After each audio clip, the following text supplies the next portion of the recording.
To Massive Beers, my name is Matt. Do a little bit of echoey shed reviews. That's right, we're painting. There's an actual paint on the walls. We're getting very, very close. Super excited. Bought flooring. Stuff's getting crazy. Anyway, little treehouse up in this piece. In the floor of there. Yeah, this is their January. Julius, man, I just got hiccups out of nowhere. I know the lighting isn't perfect here, but we'll work through it. Yeah, this is like their super low ABV kind of like homage to like Dry January. It is only 2.5% alcohol by volume. Comes courtesy of my boy Steven. Thank you very much, brother. I was kind of pining for this, and that was the impetus behind his beer mail that he sent me. If you want to go check it out, you can check out the unboxing I did not too long ago.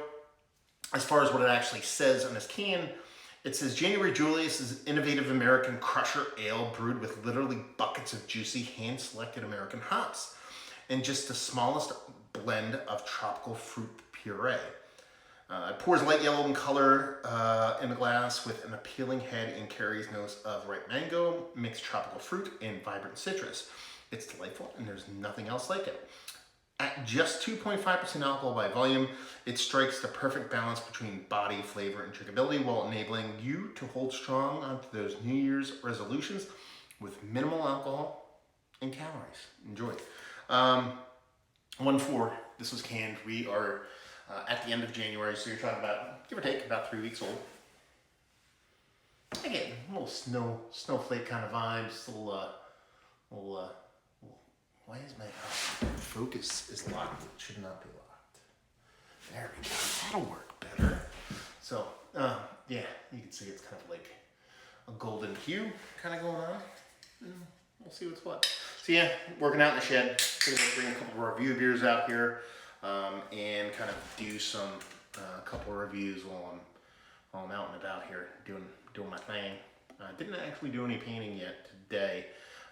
Finally decided to kind of hook my wireless internet up proper, so everything should be working perfectly now. It smells like super fruit juice from a distance, and if you can see, I mean, again, not the best lighting, but it has a nice subtle haze to it. You can see through it, holding it up to light.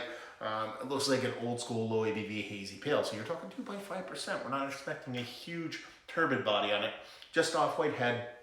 Very straw-like, almost comes off like a mixed culture beer. Let's get a nose. Yeah, I mean, it's very fruit juicy. I think that fruit puree in here is probably imparting a lot of that. It comes off more like fruit puree kind of fruitiness as opposed to a hoppy fruitiness. But there is a soft malt vibe to it. There is a soft, like, subtle kind of slightly citrusy hoppiness. So you definitely get beer in here, but it definitely has this kind of mixed berry, mixed fruit kind of fruit juiciness to it. But you know it's beer kind of thing. So let's actually dive in. Cheers.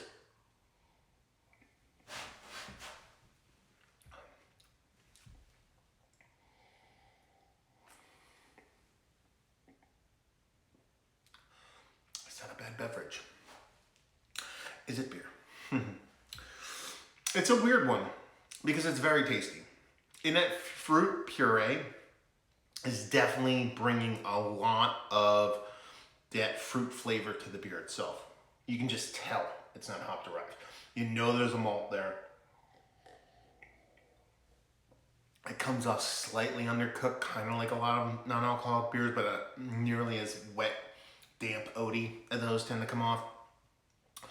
There's not much as far as any bittering. I mean, you're talking about Julius, you're expecting a little bit of bittering here, but you're not getting it. But you're getting a hop impact from it, but nothing too crazy. So it's almost like, it's very much like a really well done non-alcoholic beer, but here's the trick. And well, not the trick, but here's where I kind of compartmentalize this beer as far as what it should be and where I think it should rank.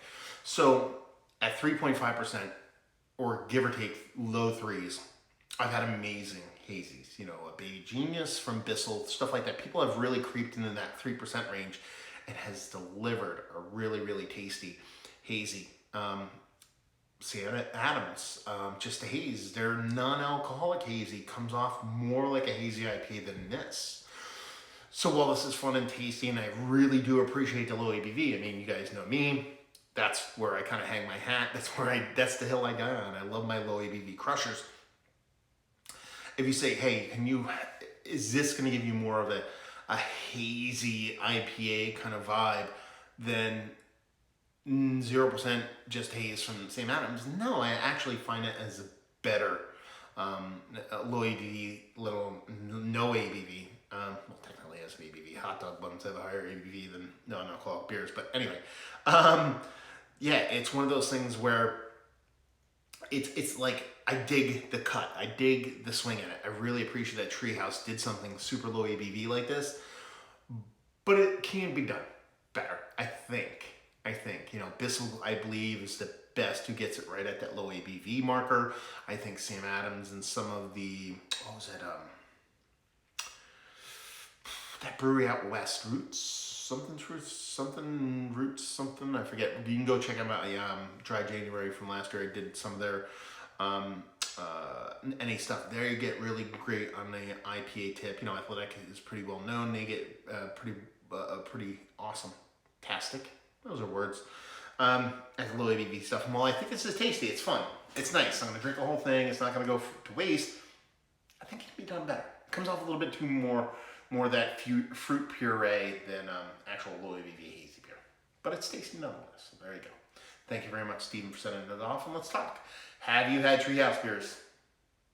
Have you? Do you like them? Have you been to any of their 45 locations as of late? Have you had this beer? And when you had it, what did you think? Was it better fresh maybe? I don't know. We're talking about a month in low ABV beer. Maybe it changed, or maybe you hate it from the get. Have you had this, and have you had a bunch of low ABV beers or non-alcoholic beers? And where does this kind of sit on your ranking, your Mount Rushmore of those kind of beers? Let's talk about it down there. So there you go. Hopefully you guys enjoyed the review. Hope to see you next time. Cheers, y'all.